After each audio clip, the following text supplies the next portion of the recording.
Hi everyone, welcome back to my YouTube channel.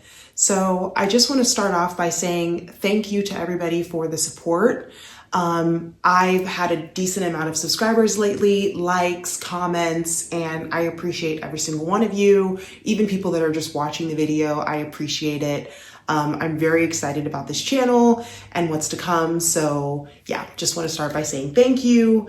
I will be reviewing episode 12 of Love is Blind season 9. This is the finale episode. There will be spoilers, so if you haven't watched it, definitely go watch it and then maybe come back to this video. All right, so we're gonna jump right in because, whew, guys, there is no love in Colorado, okay?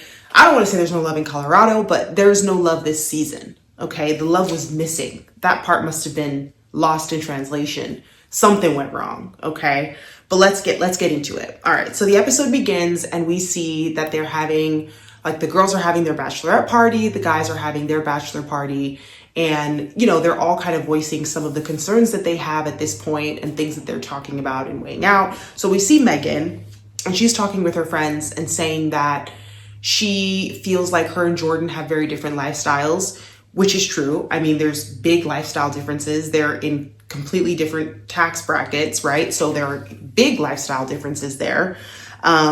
And she says that, you know, before she met Jordan, she was out traveling by herself and going around. And as much as she enjoys her life and the things that she can do, she doesn't want to necessarily have to do those things by herself, right? She ideally envisioned a partner embarking on her with these things. And as we could see in the previous episodes, Jordan is a real man, you know, honest man, trying to make an honest living with a job. He's busy, right? He doesn't have time to just jet set. He's also a father. So this is something that Megan is thinking about, right? She's kind of understanding that stepping into the role of being a stepmom and being with Jordan in general is not going to be, you know, let's fly to Italy and fly to LA and go to Aspen. Like there is going to be a sense of groundedness. And she's like, is that what I want, essentially?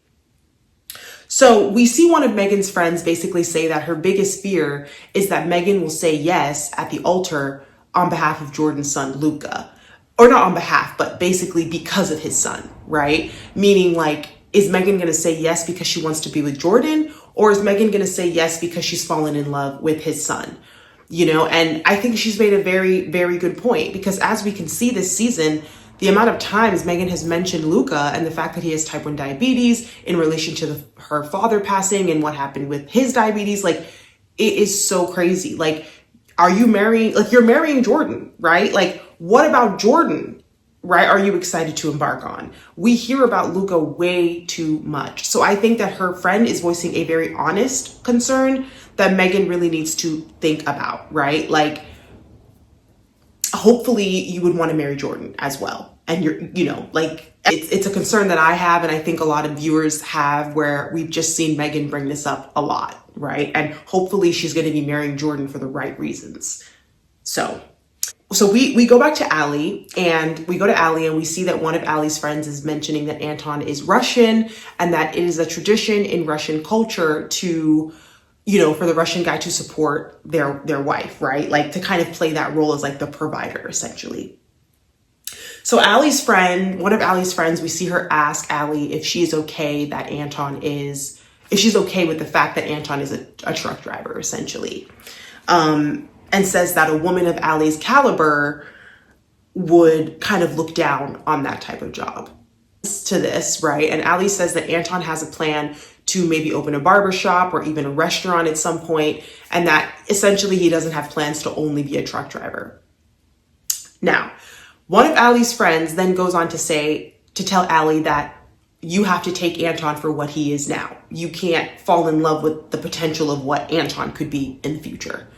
And her friend ate with that, okay? Because the amount of women that are falling in love with potential, I'm tired. Like you have to take the man for what you see in front of you right now. Potential is not something we should ever be banking on. It's a risk. It's like gambling. You know, you just don't know. So her friend made a very good point. If Allie is not okay with him being a truck driver, which I'm like, damn, what is wrong with being a truck driver, right? But we all know that Allie, she wants a certain kind of lifestyle, right? She Yeah. And I don't think that the lifestyle she wants fits the criteria of Anton and the fact that he's a truck driver, right? And her friends know this. Allie knows this. So her friends are looking at Allie like, this doesn't really quite fit the bill, right? Yeah. And another thing too is I did not know Anton was a truck driver. We're on episode 12, and this is the first I'm hearing about Anton being a truck driver. I didn't realize that's what he did for work. And I'm looking at it thinking Allie is weird, because to think that she was asking for a chef, a maid, and for Anton to basically fund her lifestyle, pay for her Botox, and he's a truck driver, that's crazy. Like, I didn't even realize that this is what Anton did for work. Not that there is anything wrong with being a truck driver. There isn't. That is an honest living. He has a job. He's out here. He's trying. Okay. I'm not knocking that. What I'm saying is, I don't think that what Allie expects of him equals what Anton is able to give her. Like, it doesn't make sense to me, right? Like, she kind of wants to be taken care of. And I don't think that Anton's, job is going to allow that. So even thinking about that and the stuff that Allie was saying she wanted from him doesn't even make sense, considering he's a truck driver. Like, Allie must be living on another planet, because what? She's looking for a different kind of man. It's obvious that Anton's not it. All right. So we then go to see Anton, and Anton is telling his friends, right, that Allie is high maintenance. She's not good with money. She doesn't cook, and she doesn't clean. So we see Anton say all that. And then on the back of that, he says that there's other things in her that he values. But of course, he doesn't go on to elaborate on what those things are, right? And I don't know why, but I found this so funny, because he basically mentioned 4 or 5 things that ideally he doesn't love, right? He doesn't love that she doesn't want to do any of these things, that she's high maintenance, and then couldn't even name one thing about her that he does like. He then goes on to say some other stuff. And in my mind, I'm like, Anton is just happy to have Allie. Let's be real. What he values is her beauty. And he values the fact that he kind of sees her as a trophy wife, right? And the fact that he can go around and say, ooh, guys, I have a baddie on my arm, right? That's it. And I'm sorry, but I don't rate Anton for that. It makes me look at Anton like, what are you looking for here? It's giving like, are you looking for a real wife that's going to be a real partner to you? Or are you just looking for somebody to parade around so that when you tell your friends, they see Allie, they're like, oh yeah, you got a baddie, you got a good one. Like, come on. Like, and I think it's silly to me, because I'm pretty sure Anton is in his 30s. Like, by the time you get to a certain age in life as a man, I don't think you should be running after baddies, right? Like, especially when you want a wife, you have to have other qualities that you value in this person, that you see as long-term potential. I thought that this was people that, I don't know. Anton to me is strange, and I don't like this about Anton, because I think that he's missing, or just basically choosing to overlook a lot of qualities in Allie that he doesn't necessarily like, just because she's beautiful. And all I can say is, this is why people talk about pretty privilege and all this stuff, and how when you look a certain way, you get away with certain things. Anton and Allie are a perfect example of that, because Anton is literally, Allie could be like, she could say something crazy like, oh, I lick my toenails. And Anton would be like, that's fine. That's fine. She could say, she could say anything. And Anton would be like, that's okay. I'm going to say yes at the altar. And we all know why. No. So Anton, I'm looking at you sideways, because we're at this point, there's not one good thing you can say about this girl. Crazy. So Anton says he's going to say yes. We all know this. All right, moving on.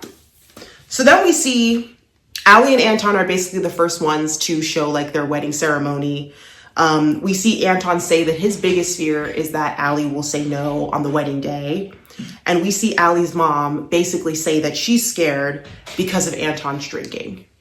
And I think that she has a very valid reason to be scared, because I'm not saying that Anton has an issue with alcohol, but he's definitely dependent on alcohol, right? Because he has to do it, it seems like, every single day. And I don't necessarily think that that's a good thing. So I think that Allie's mom has a very valid fear there and reservation. So we see Allie kind of stick up for Anton a little bit, and she's telling her mom that she also drinks sometimes. and that basically her mom should give Anton some grace because, you know, like she just kind of stood up for him, and I was surprised. And it also made me wonder if Allie and Anton had a conversation in regards to his drinking outside of like filming, you know, like maybe this was a conversation that they didn't have on camera. Yeah, because, you know, Allie seemed very concerned with his drinking in previous episodes, but in this episode, she almost somewhat like stood up for him in a way. And I was surprised to see that. So I was like, okay. Then we see Anton's mom, and Anton's mom comes in, you know, just to kind of give Anton words of encouragement. You can see Anton's very nervous. He says that his socks were 2 different colors, like they didn't match. So he was worried about that, and his mom is just telling him to not worry and that that's the least of his worries at this point. Yeah, and then, you know, Anton's mom says something along the lines of, like, Allie needs to appreciate, like, the qualities that Anton has. And I thought that was kind of a strange thing to say, because I felt like it was almost insinuating that maybe Anton's mom felt like Allie didn't appreciate those things in Anton. So I was like, okay, that's interesting. So we see Allie basically putting on her dress. She looks absolutely stunning. I love strapless wedding dresses. She has her veil. I personally think it would have looked better if she pulled her hair up, but it still looked good that her hair was down. So then we see Anton's mom basically come into like the bridal room where Allie is and Allie's mom is, right? And she's basically getting emotional, saying like, oh, you know, basically saying Allie looks beautiful and telling Allie's mom she made a beautiful daughter. And, you know, she says some other things too. And I don't know why, but her coming in there was giving like her trying to kind of plead her case for her son, you know, and almost like give these last words of like encouragement. I think almost in hopes that Allie would say yes. I don't know if Anton sent her on that mission, but I did think that that was kind of strange. But yeah, you could see that Anton's mom was very emotional. Then we get to see Allie's sisters, and basically 3 of her sisters showed up. So the first 2 sisters were clearly very excited to see Allie, gave her hugs, words of encouragement. And then we see like her 3rd sister kind of in the background, making this face where she just clearly did not look nearly as happy as the other 2 sisters. And in my head, I was like, this must be Naira, the sister that they had mentioned in previous episodes. So eventually Naira comes up and she hugs Allie, and Allie, you could tell she got kind of like almost emotional just by her hugging her. And, you know, we realize that this is Naira, right? The sister that basically was not fully supportive of this decision. And she basically tells Allie, I don't necessarily approve of this, but I'm happy for you. I love you. And if this is the decision you want to make. So I thought it was great that her sister showed up, because it seemed like, you know, from previous episodes, she was worried that Naira wouldn't show up at all. So, all right. So we get into the ceremony. Allie's walking down the aisle, and we see Anton smiling. He's smiling like he won a prize. He's just so excited to have Allie. You know, it is what it is. Like, he's over the moon.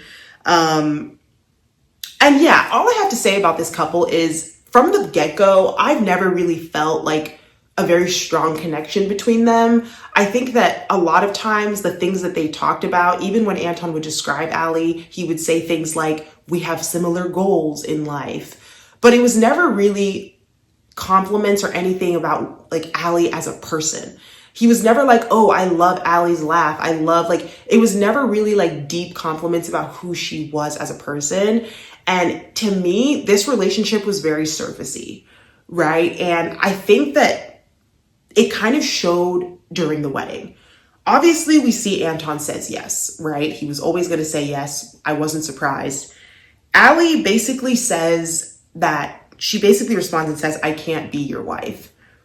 And she says that the person she fell in love with in the pods isn't the person she got to know in real life.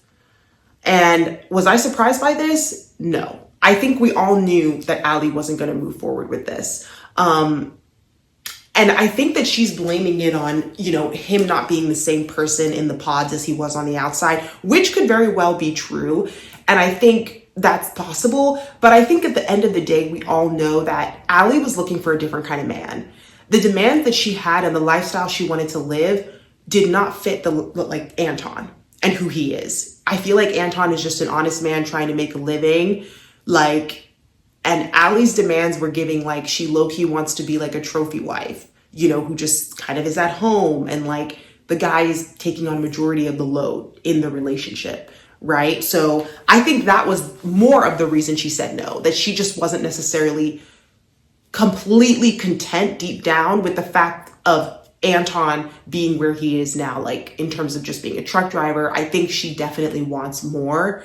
And I'm glad she said no, because it sounded to me like she wanted to say yes on the back of Anton having potential.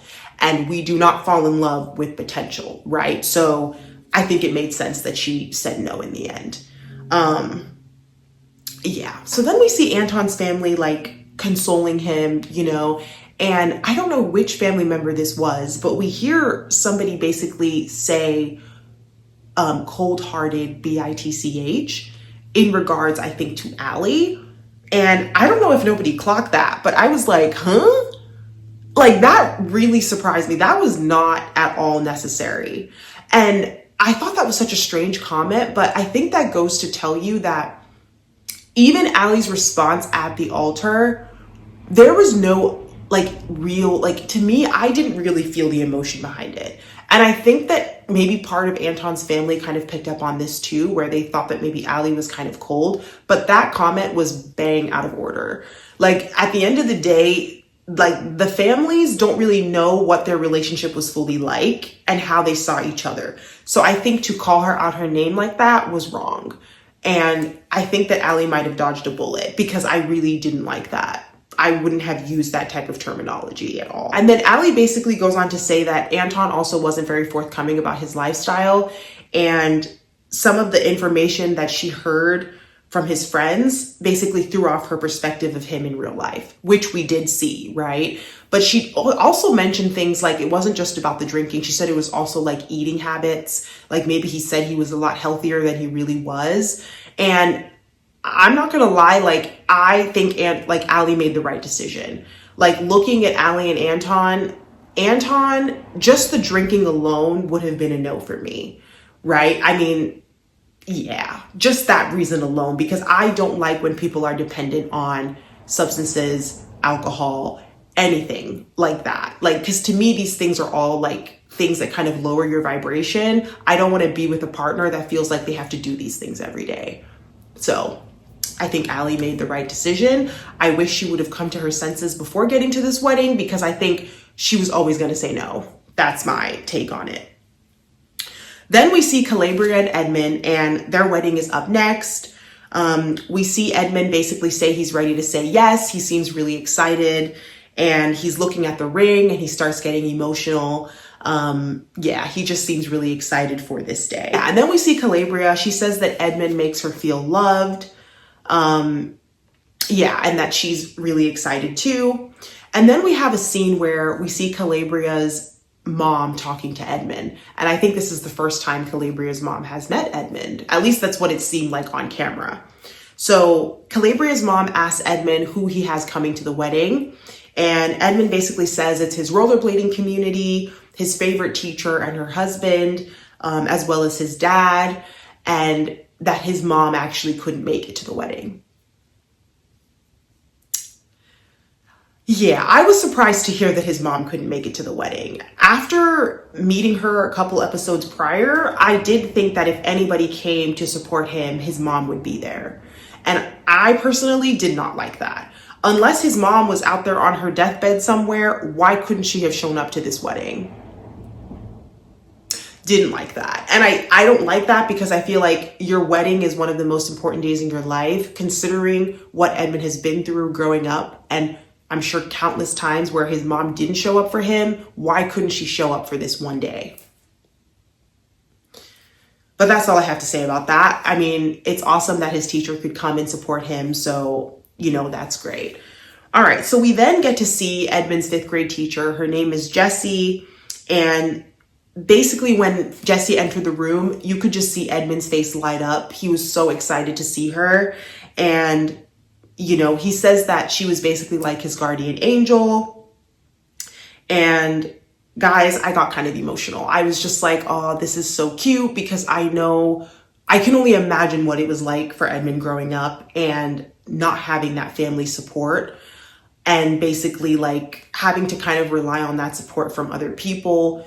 I think it's an amazing thing that his teacher was able to help him out in all the ways that she could. It seems like she had a pretty big impact on his life.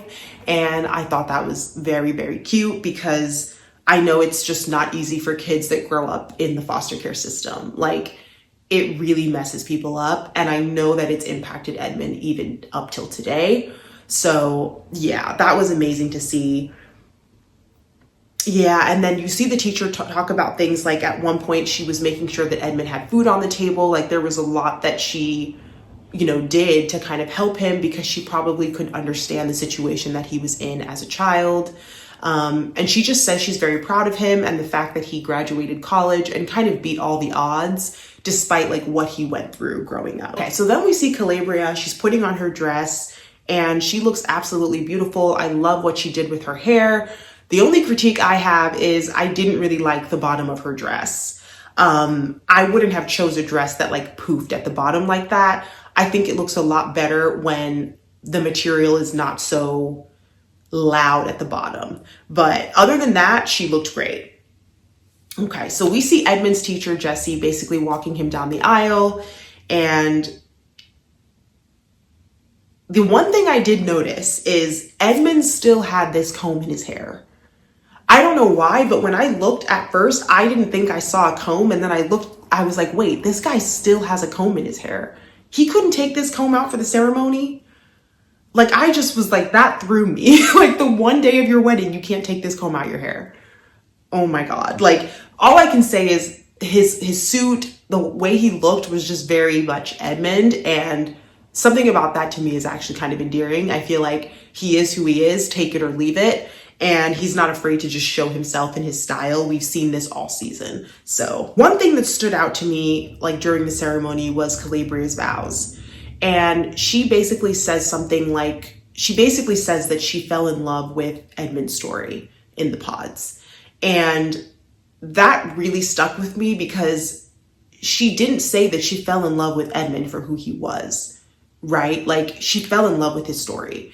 And I think this just goes back to the fact that a lot of people were saying that Calabria just saw Edmond as part of like the social work that she does. And I agree, because Edmond is a very quirky, unique individual, right? And I don't think he can just be with anyone. He needs someone that's going to appreciate him for these quirks. Calabria was not that person, right? She fell in love with his story. She didn't fall in love with him, and this is the issue that people have with Calabria, because she knew very early on that the love was just not there in that sense, like in that romantic sense. I think that she had love for him in terms of like the struggle he went through, right? And her being able to empathize with him because of her profession.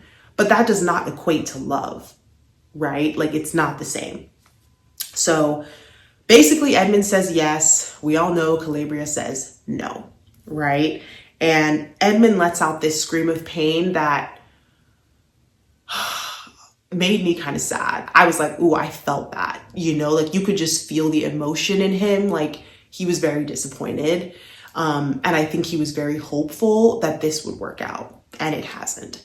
So don't get me wrong. Like, I think Calabria obviously made the right decision by saying no. I don't think that these two are compatible. I'm not saying she should have said yes.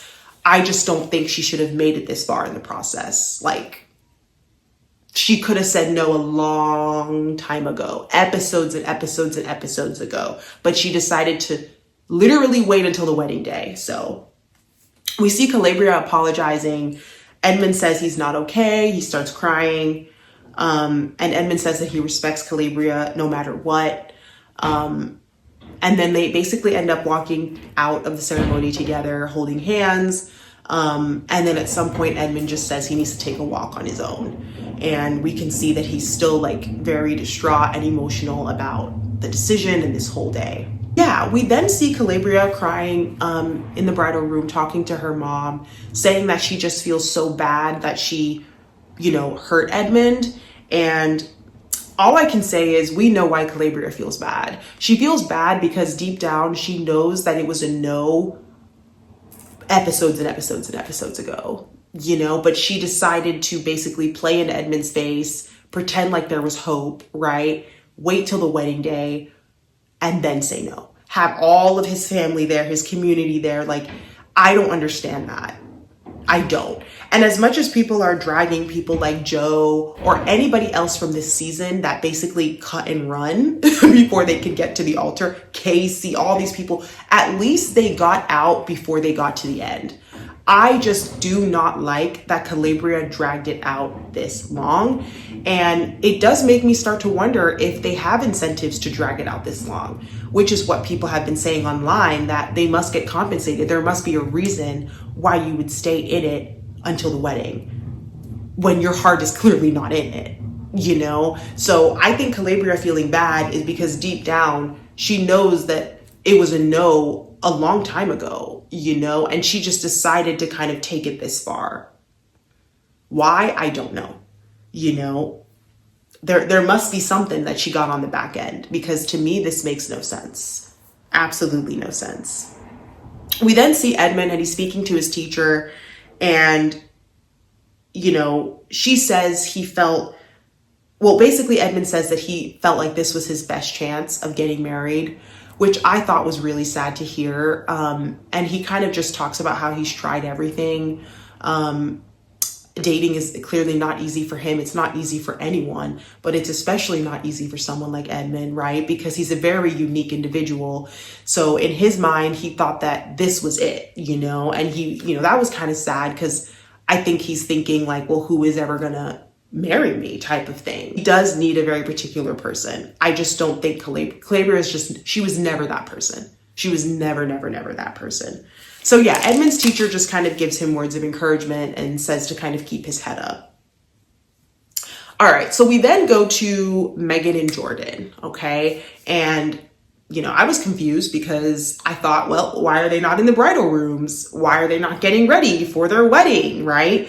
They're basically sitting down on a couch talking, and Megan says she woke up really early, like 4:30 a.m. and like couldn't really go back to sleep, and that she was just kind of a mess. Her mind was running.